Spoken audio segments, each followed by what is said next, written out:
So we're learning a discourse from the Rebbe from Shabbos Parshas Beha'aloscha, 1969, and it was actually edited by the Rebbe himself and distributed in 1992. So it's a very essential discourse, I would say, of the Rebbe, a Maamar of the Rebbe, and it's printed in Melukat, in the edited discourses of the Rebbe, in the 5th volume, volume Hei, and it is entitled Beha'aloscha es haneros, which means to fire up the lamps. Oh, Aaron, you're in an amazing place. You're on a sailboat. Amazing. I think the first time someone's been on a sailboat in one of my classes. It's amazing. I love it. That's so cool. Wow. So you're on the water. We're going to talk a lot about fire today. We're going to go the other direction. We're going to go from you're in the water, I'm on the fire. I'm also on the land over here in the background. You got the green trees. So in this week's parsha, it talks about the lamps of the Menorah. And the lamps of the Menorah are obviously symbolic of the soul of a Jew. And in the parsha, it talks about literally the commandment to actually light up the Menorah itself. And it says to light up the Menorah on the face of the Menorah. And it says that the neiros themselves, the candles themselves, are the soul of a human being, of a Jew. And the soul of a Jew is like a candle of God. As it says, Ner Hashem Nishmas Adam. And Ner Hashem Nishmas Adam means literally the lamp or candle of God is the soul of man. So each of the lights on the Menorah symbolizes our soul. So the question is, how do we get to connect to that concept that God needs a candle? Like, why does God need a light? God is the light.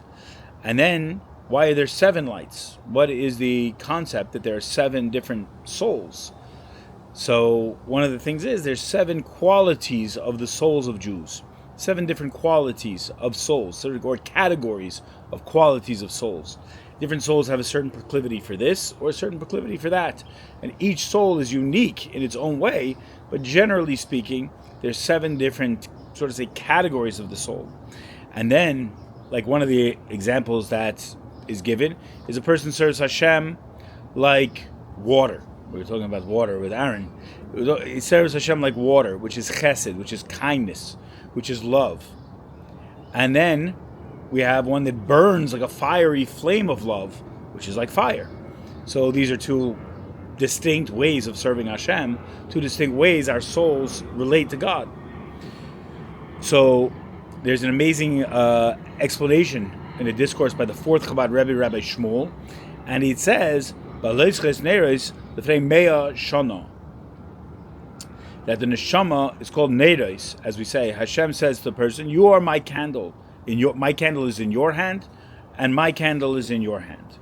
So, based on this discourse, from exactly 100 years before this one was said, we have this understanding that God says to man, my lamp is in your hand, and your lamp is in my hand.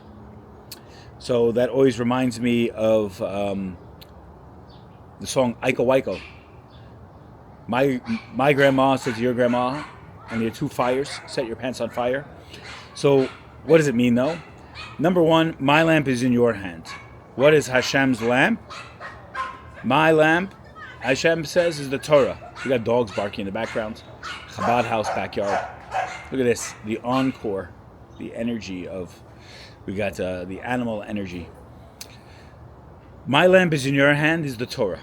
It says, Ner mitzvah v'Torah the lamp of mitzvahs and the light of the Torah. So that is my lamp in your hand, God says. God gives us the Torah, and He places the Torah in our hand. He gives us the blueprint for all creation. He gives us the manual for God's divine plan. And He says, I'm placing it in your hand. I'm giving it to you. This is for you. And the Torah, we just came from Shavuos, where we received the Torah on Mount Sinai. This in and of itself has the quality of God trusting us, God giving us a gift and entrusting us with His holy Torah. We know the story of the Medrash that the angels protested and said, "Why are you giving it to the human beings? They're frail. They're they have good days. They have bad days. They're humanistic. They're limited. Give it to us." And the short version of the long story is that Moses shows the angels that God commanded the Torah specifically to the Jewish people and specifically to enlighten humanity, not for perfect beings to observe it, but for frail people, for people with humanistic tendencies, people with things that are lacking, and they need Hashem's Torah in order to perfect themselves and perfect the world at large. So that is Hashem's lamp. What is your lamp? That's the Jewish people's lamp in God's hand. It says, Ner Hashem Nishmas Odom. Again, the same pasuk. The lamp of God is the soul of man. So our neshama is God's lamp. God uses our neshama. Our soul is a light force. And so we have these two sentences, Ner mitzvah v'Torah and Ner Hashem nishmas Odom, that show us that God says to man, my lamp is in your hand and your lamp is my hand. If you guard my lamp, God is essentially saying, I'll guard yours. Iko. If you extinguish, God forbid, my lamp, God says not such good things. But if you guard my lamp, you keep the Torah, you keep the mitzvahs, you keep the lamp of mitzvahs in the light of the Torah, then I will guard your soul. I will guard your neshama. I will keep your life pristine. I will keep you alive. I will give you life. So there's a great question here. Maybe you could reverse it. The pasuk, the sentence here could be reversed. Why do we have to bring this sentence? And why shouldn't the terms maybe be reversed? Maybe we should say that our lamp is the Torah, and that lights up our lives. And, I'm sorry, the other way. Yes, our lamp is the Torah, and God's lamp is the soul. God injected the soul down here to do a job, to light up his dark world. And we have a Torah that lights up our dark world. So to answer this question, we need to examine who lights the menorah and why. We have to get down to the actual situation in this week's parsha, in this week's Torah portion, that discusses Aharon HaKohen lighting the actual lamp. We have Aaron here on the line. So I don't think you're a Kohen. Are you a Kohen? No. No Kohen. We got an Aaron though, and it says Aaron was Reidef Shalom. He sought peace. He ran after peace wherever it could be found. He looked for peace under every rock. He would show up in people's houses to make peace between husband and wife. He was an amazing man of peace, and bringing shalom amongst the Jewish people. But who lights the lamps of the menorah? It says Aharon HaKohen, the high priest, the Kohen Gadol, not just any Kohen, but the Kohen Gadol.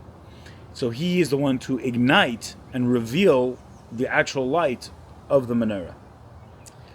And then it says what and why. Why is he the guy? It says he arouses the souls of the Jewish people that they should be absorbed by the infinite light of Hashem. He lights the menorah, and this lights up, inspires, arouses, gets fired up the Jewish people. And what does that do? It makes the flame of their soul reabsorbed, as it were, back into Hashem, reconnecting Hashem. We know that if two fires come together, it makes a bigger fire. If we put two fires together, it makes a bigger fire, and it absorbs that fire into the fire. So one could ask the question on that: doesn't the soul naturally want to be part of Hashem? Doesn't the soul naturally burn for God, burn on fire, be en fuego for Hashem? And the answer is yes. So if the natural state of the soul is to be on fire to Hashem and want to be close to God, to be reabsorbed into his divine light, into his divine fire, to rise up, why do we need Aaron to come and light the menorah, light up the candles, and remind us, so to say, to be reabsorbed and to be aroused to the light of Hashem? So one of the interesting things, I'll tell a quick story, a narrative, there was a satellite hookup for Hanukkah by the Rebbe right at I believe it was 1991. And back then there wasn't Zoom like we're Zooming now to all points all over wherever, and it wasn't YouTube. So a satellite hookup was very expensive and very complicated thing to set up. It wasn't so easy to just beam video all over the world. But the Rebbe did it, I believe, in 11 countries. I believe it was Russia, America, Australia, Britain, France, I think Tokyo, might have somewhere in South America. I think it was 11 countries in total, and they had a menorah lighting ceremony in 770 on Hanukkah, beamed all over the world. And not only was it beamed all over the world, like by TV, the Rebbe saw back. They had the videos of what the children were doing, the Jews were doing, all over the world. So you could see Tokyo, you could see Russia. And this is after the fall of the Soviet Union, so obviously the novelty of that and the power of seeing Jews for the first time able to observe their traditions was a very powerful sight. And it was broadcast on TVs all over the world. And now you can see it on YouTube, of course. And it's on YouTube for preserved in posterity. And it's very powerful. Oh, in Israel too, of course, what I think. Israel also, that's the point of the story. And so it was a powerful thing. It was very revolutionary. Like, see a Chassidic Rebbe, a mystic, on TV, like all over the world, like, and seeing like kids in like Tokyo and in Russia and Australia. A very powerful thing. You could watch it on YouTube. And it literally beamed the menorah all over the world. It was very powerful. And so during the lighting of the menorah, each city lights the menorah. Obviously, time zones, certain places were not the right time to light the menorah. But in Israel, the chief rabbi of Israel, the chief Sephardic rabbi of Israel at that time, lights the menorah by the Western Wall, by the Kaisel, the site of the Holy Temple in Jerusalem. And before he lights it, he speaks. And he says that when Mashiach comes, it says that the Kohen Gadol, the high priest like Aharon HaKohen, will come once again to light the menorah at the Beit HaMikdash, at the Holy Temple, when Mashiach comes. But, he says, and the end of our long and dark exile, one leader has lit up more souls than any Jewish leader in history, and when Aaron goes to light the menorah, he'll step aside for the Rebbe. Wow, powerful statement. And the Rebbe smiles and goes like this. What are you talking about? Aaron's going to light the menorah. The Rebbe in his humility, and also because halachically Jewish law says the Kohen Gadol's got to light the menorah, but the sentiment is very powerful. The sentiment of the chief Sephardic rabbi was very powerful and very apropos. I mean, what mystical Chassidic Rebbe, like a Moses has a satellite hookup all over the world. There was the internet before the internet, 30 years ago. So it was a powerful statement, and it always reminds me when I learned this discourse and I learned this parsha, it always reminds me of that menorah lighting across the world. That the goal, the chief rabbi was saying, is lighting up souls. The menorah's goal, he's saying, intrinsically, based on Kabbalah, based on Chassidus, based on Torah, is that Aharon HaKohen says not just lighting up a symbolic candelabra somewhere in the base of Mikdash, 7-branch, beautiful gold menorah for like light or for like, some symbol. It's actually causing the souls of Jews to return to their roots, to return to Hashem, to return to their Creator, and follow the ways of Torah. So it's a very powerful, powerful lesson that obviously was applied on that broadcast and brought to literally thousands, if not millions of people. So in order to understand all this, there's a bestseller. The bestseller is a tell-all book called the Tanya. The Tanya is the fundamental book, the foundational book, the essential book of Jewish mysticism in our day and age. It is the quintessential book of Chabad philosophy, Chabad Chassidus, based on Kabbalah, based on the earlier Chassidus and the writings of the mystics. And it is a manual. And in that manual called the Tanya, there's a section about the source and subsequent descent of the soul.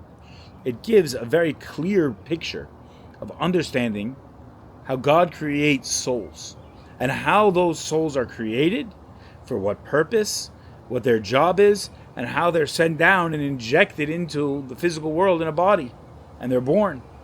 And it gives the whole pathway, the whole trajectory of the soul, and how the neshama, the soul, is supposed to act, is how it's conduct itself, and all of the obstacles that will get in its way as it comes down here into this world.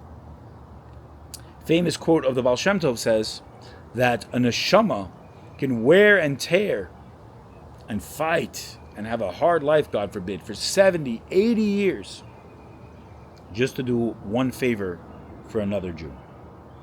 A person can go their whole life rebelling, fighting, having friction, God forbid, in life, having trauma in their life, having anxiety, not being connected. And then one moment will pop up somewhere in their life for 70, 80 years, and they'll have the opportunity to do a favor for another Jew. It's a powerful lesson about the descent of the neshama. But the Tanya, I would say, is the best source to truly understand the process that the neshama goes through. So that's just parenthetical. So let's go back to Aharon. Aharon is the man. Aharon is the man. It says about Aharon, good oil from the head of Aharon descends, drips down onto the beard of Aharon, and the beard of Aharon according to his attributes, according to his character traits. So Aharon and I share a beautiful beard. His beard, I think, is longer than mine. Yes? So yeah, the oil, the holy sanctity of oil rests on the head of Aharon HaKohen, and it drips down his face, and it descends and goes according to the character traits of Aharon. There's a lot of Kabbalistic things written there, but we'll discuss the beard of Aharon. The beard of Aharon, in this case, refers to the laws of the Torah. The strict black and white laws of the Torah, the way Torah is supposed to be lived, studied, and put into practice. But through the Torah and through the laws of the Torah of light reveals and illuminates the natural inclination of the soul to rise upward like a flame. See, it's very easy to look at the Torah and say, it's a book of laws. What to do, what not to do. It sounds very religious. It sounds very black and white. It sounds very legalistic, like either you're a good boy or you're a bad boy. Like, this is what to do.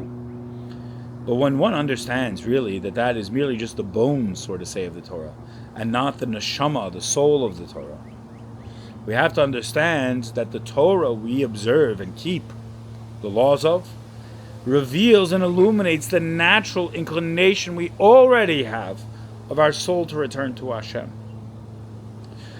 So meaning to say, we answer the question that why does Aharon need to do all this if the natural way of the soul is already to go up? So the answer is, the soul has many obstacles. The soul is attached to a body. The soul finds itself confounded by the materiality, by the coarseness, by the physical world. And sometimes the soul gets distracted. It gets concealed. I don't feel inspired. It doesn't feel connected. Maybe to such an extent, God forbid, where it doesn't do mitzvahs anymore. Or maybe it was born into a situation where it was never able to do mitzvahs in the first place. Like myself, or many of us on the broadcast right now. We're not raised observant. Say, my soul never even got a chance. I never even got the opportunity to start keeping mitzvahs from birth. Only later in life have I developed this inspiration, this desire to return to my roots, to be inspired, to fire up the flame of my soul. And so comes along Aharon, and he lights up the Menorah. And the beard of Aharon, the observance of Torah and mitzvahs, they refine our character traits. It refines our characteristics of our soul. Our soul, of course, has 10 powers, the 10 sfirot, the 10 mystical attributes that are godly attributes that are enmeshed into our soul. And in order for them to illuminate and be revealed to the fullest capacity, they need to rise up like a flame. And this is caused by Aaron. So now we see the cause and the effect of Aaron's role. His role is to light up the souls of the Jewish people. If you guard my lamp, I'll guard yours. So that the lamps will rise. Both lamps will rise. Guarding our lamp, so that it will not extinguish the light of our soul, whose inclination is to rise and elevate to him. Because if a flame decides to, God forbid, separate from its source, from its fuel source, then it can extinguish. If a candle has no more wick, or has no more oil or wax to burn up, the candle extinguishes. So God says, when you observe my Torah, and you are so inspired and so en fuego, I'm going to make sure your soul doesn't extirpate. Your soul doesn't go up. Your soul doesn't leave. So God is saying not only that, but I'm also revealing within you the deepest light of the Torah. By guarding the soul, what will happen is a guarding of the light of the Torah, through firing up the lamps through Aaron with the Torah. As a Jew, we have the Torah. The Torah is a book of law, it's a book of philosophy, it's a book of religion, it's a book of mysticism, of spirituality, of morality, and it encompasses the totality of a Jew. And when a Jew lives according to the Torah, and breathes according to the Torah, and studies the Torah, and meditates the Torah, then that's guarding Hashem's lamp. And that causes a conflagration of our soul. And that conflagration is guarded because we're guarding Hashem's Torah. We are observing his Torah. We are keeping his Torah. We are revealing his Torah in a world of darkness. We're making the world a better place through the Torah. And thereby, God says, I'm going to guard your neshama. I'm going to guard yours. But all of this happens, like the essential cog, this all hinges upon Aaron's lighting up the lamps.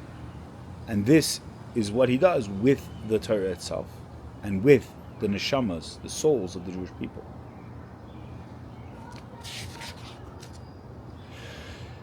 So, we can ask ourselves another question. The Rebbe asks another question. Are the statements interdependent? What is the relevance of if you guard my lamp, Hashem says, I will guard your lamp? Are these two independent statements, or are they interdependent? So there is an amazing medrash that I'll share. In the merit of the one who created this is the account of heaven and earth. Obviously, God created this.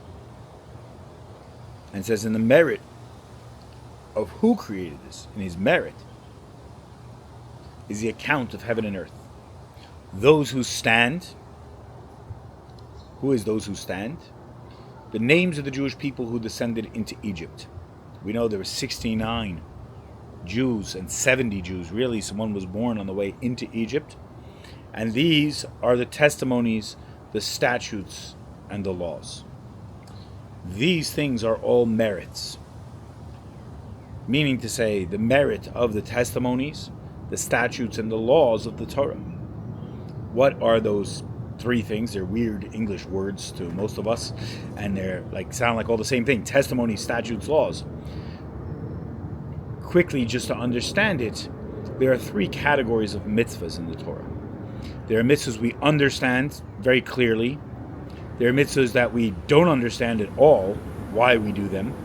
And then there's a middle category of things that we kind of understand. And I often give the example of mitzvahs we understand would be mitzvahs that are observed by most moral societies and civilizations of humanity. Don't kill, don't steal, honor your parents. These are base level things that all human beings with a moral compass would arrive at, even, God forbid, without Torah or God telling them to do so. And we see it from most societies. Those are mitzvahs we understand. We do those mitzvahs because Hashem said so, not because of our own humanistic ideas or ideologies or philosophies. They are intrinsically godly, even though they make sense to the rational mind. Then, on the other side of the spectrum are mitzvahs that we do, that we have no idea why we do them. We do them because God said so. What just happened? We lost our Zoom connection for some reason.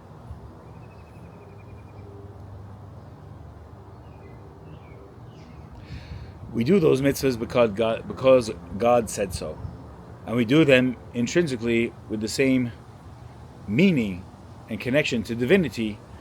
That is because God said so. And a good example of that is kosher. So let's get the Zoom back here.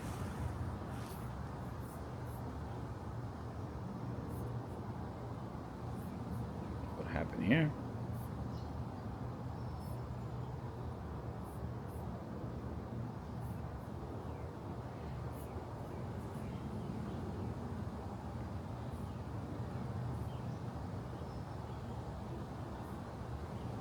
Okay, we'll get our audience back shortly. We're back. I don't know what happened. I hope something happened. I don't know what happened, but we're back. Maybe Aaron will get back too. I don't know what happened here. I'll check my phone. Yeah, like it made me the host for a second. I don't. Made you the host, really? Yeah.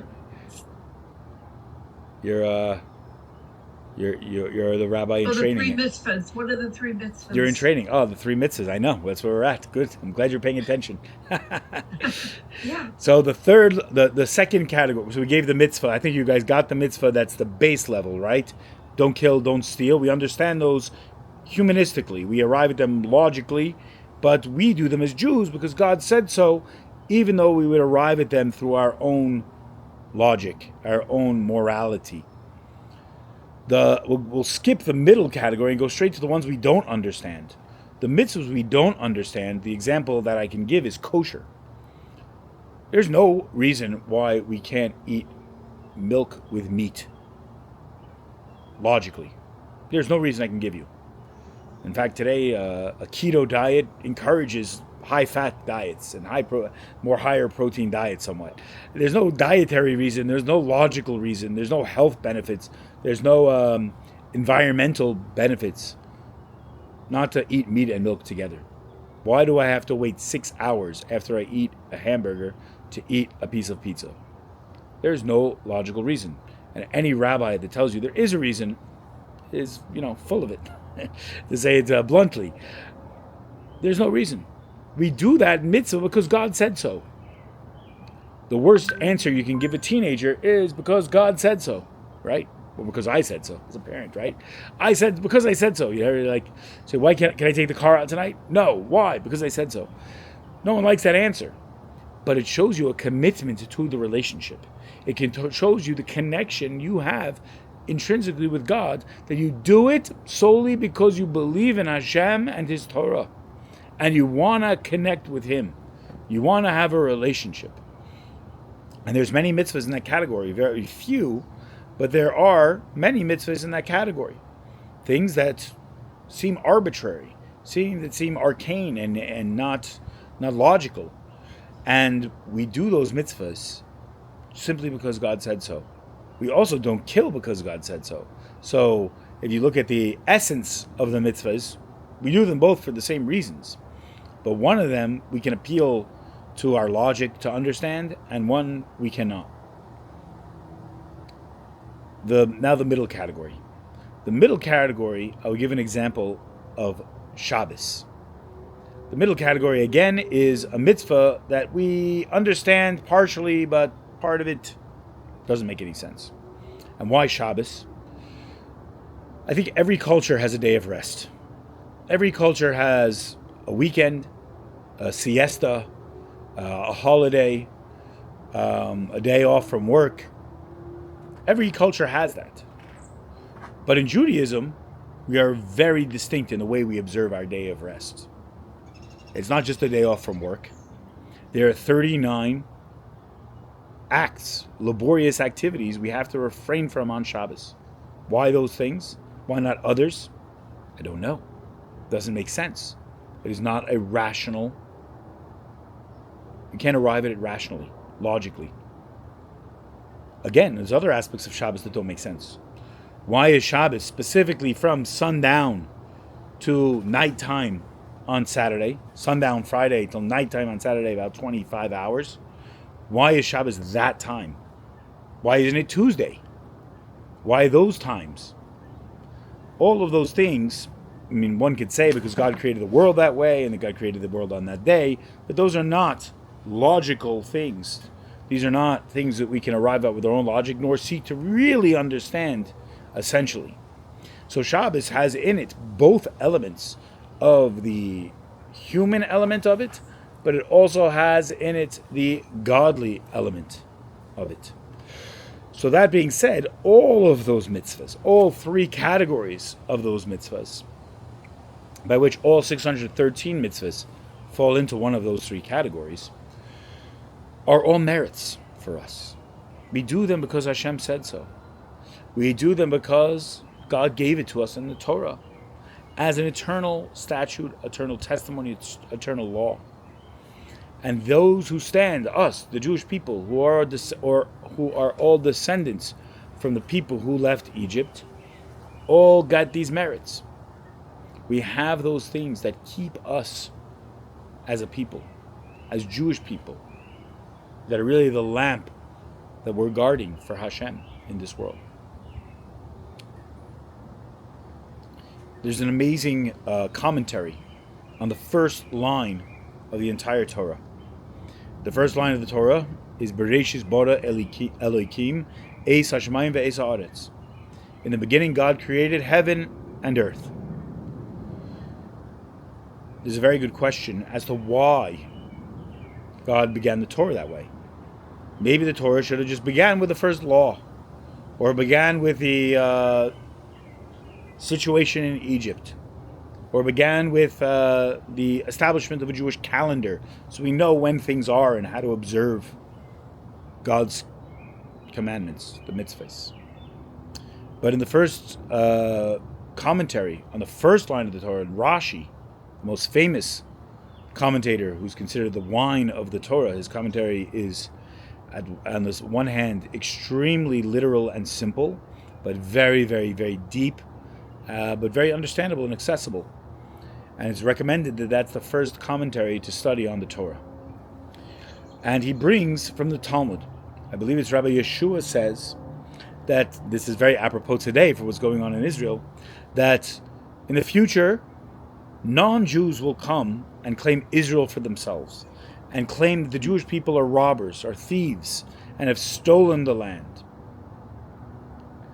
But we have the first line of the Torah saying God created all this, heaven and earth. And it's His land, it's His world, it's His universe. And He can do with it what He wants. And He can give it to whom He chooses. And so we see that God started the Torah with, in the beginning, Hashem created heaven and earth in order it's for the sake of the Jews. It's for the sake of the Jews. Even the first line of the Torah, which seems very far removed from our earthly experience, is immediately relatable to us as Jewish people. And we're given that mandate immediately to understand that God has given us a great merit. God has given us a great inheritance, a great statute for us to follow. A Jewish person is perfected by the Torah. It perfects us as individuals. It perfects the world on the whole. And then in the case of our discourse, which focuses mostly on the soul, it perfects our neshama, our soul of who we are. It causes a true higher elevation of our neshama, of our soul. And while our soul naturally, intrinsically wants to go back to Hashem and return to Hashem, we have a Torah that gives it a pathway and causes even a greater conflagration than we would have had, God forbid, without Torah.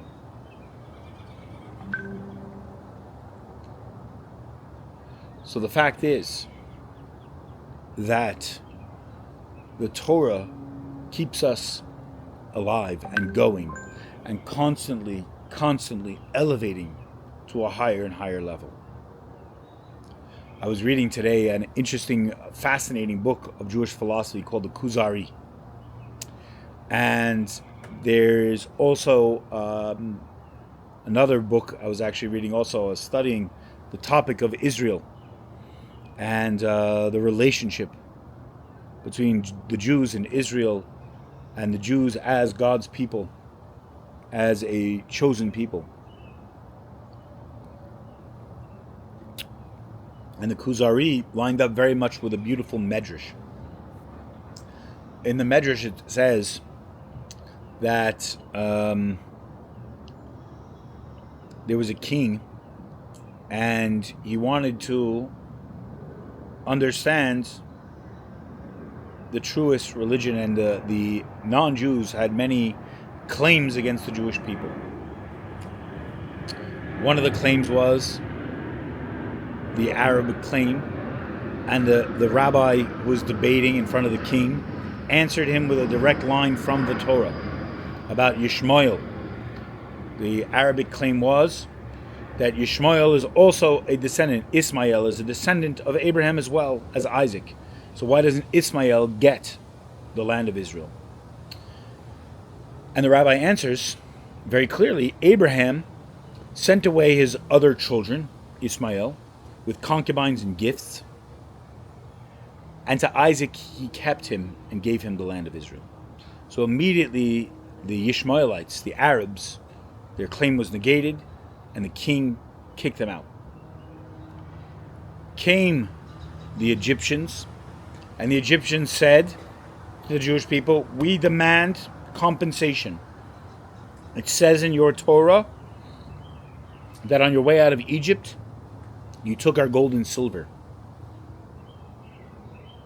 We want our slice of the pie. The rabbi answered, the Jews were in slavery for hundreds of years. You owe us back pay. Immediately the Egyptians, before the calculation was even made, fled the scene and left the king. And I'm missing one. Oh, the Canaanites. The Canaanites, the original tribe that inhabited Israel before the Jews came to Israel again and returned to Israel. And the Canaanites claimed, it's our land, we were there first. And the rabbi quoted a sentence from the Torah, a passage from the Torah, discussing the abhorrent behavior of the Canaanites, how they have no right inherently to the land, and that they are a orphaned people, sort of say. They are disjointed people, and they have no inheritance in anything. Paraphrasing. The point is, the rabbi answered all these questions from the Torah itself. He didn't make a claim coming from, we are stronger, we have the IDF, we have bombs, we have 1948, we have this victory and that victory. He didn't give politics. Obviously, it was way before those things. But he didn't answer with politics. He didn't answer with logic. He didn't answer with philosophy or humanistic concepts. He answered with divine answers from the Torah. And this drove each of those litigants away from the presence of the king, proving the validity of the Jewish people and their claim to Israel. Where did that claim come from? It came specifically through the Torah, from the Torah. All the rabbis' answers and retorts were from the Torah and were accepted by the non-Jews. This is a great lesson for us today. If our retort is based on what Congress says, or what United Nations say, or what even the Knesset says, or a prime minister says, or based on an army, or based on technology or Nobel Prizes, we're going to lose the battle. We're going to lose the conversation, the debate. God forbid. But if we answer exclusively and clearly from the Torah, from a divine mandate, then we'll be successful. Then our retort and our answers and our battles, God forbid, if we have to have them, will be in fact successful. So it's a powerful lesson for us to understand the Torah is what protects us. We protect the Torah protects our soul. The Torah protects our holy land. The holiness of the Torah and a Jew keeping the holy Torah protects our holy land, our holy people, and of course our holy neshama that the Rebbe is talking about in this discourse. So, one of the questions one might think of, if the soul is so divine and intrinsic, why does it need so much protecting? Maybe it's powerful enough as it is. Maybe it doesn't need anything else to keep it alive, to keep it going, to keep it on fire. So we say, oy vey, a blemish on the soul, God forbid. How can a soul even go against God's will? How can a Jew, God forbid, go against God's will? It's almost an impossibility. And in fact, it is really, if you look at it from the real highest levels, an impossibility. So the soul has roots. The soul has roots in 4 worlds. Atzilus, Bria, Yetzira, Asiya. 4 divine worlds. They are not physical. They are spiritual levels. And the question is, where is your soul rooted from? Is it rooted from the highest world or the lowest world? Or somewhere in between, which is probably most likely. Without going into the depth of the 4 worlds according to Kabbalah, which we've probably mentioned before in this class, the highest world, Atzilus, is connected in totality to Hashem, to God. It's a godly world in purity. In fact, in some ways and explanations, Atzilus, the highest world, is not even a world, it's just God himself. It's connected so much to Hashem that if we were actually able to perceive that spiritual level, we would just feel Hashem. The second to highest level is Bria, which is the world of creation, where here we begin to experience the concept of other. There's Hashem, and there seems to be other. There seems to be something distinct, created by God, not just God himself. Then we have the world of Yetzirah, the third to highest or second to lowest world. And this world is an admixture of Hashem, God's emanations, and other. I won't say bad, but more created. And it's almost like 50-50, where it's godly, but there seems to be manifestations of form almost on some level. And here you have the more disparate relationship between God and his creation. On the lowest world, Asiya, is a world of action, where you have almost perceivably very little of Hashem. All you have is a feeling of spirituality, but mostly materiality, mostly corporeal existence, things that are distinct and fully disparate from Hashem, where you don't see their source, where you don't see what they actually are, where they actually are coming from, rather, from Hashem. And in that, you have the physical world, the lowest part of Atzilus, the physical Gashmi world, which is a physical world which has no spirituality, and it seems completely detached from its source and God. And that's the world we inhabit physically. But obviously as Jews, we're constantly tapping into higher spiritual levels. But we could ask ourselves a question. Which level does our soul come from? And it's a great question. And it's something to meditate on, to study about, and to ponder ourselves. We also have something that is an enemy of our godly soul, and that is the animal soul. It's an enemy of our godly soul. Animalistic tendencies. Tendencies we wish we didn't have. Behaviors we wish we didn't exhibit. Cravings and desires that are antithetical to our neshama, to our soul's best interests.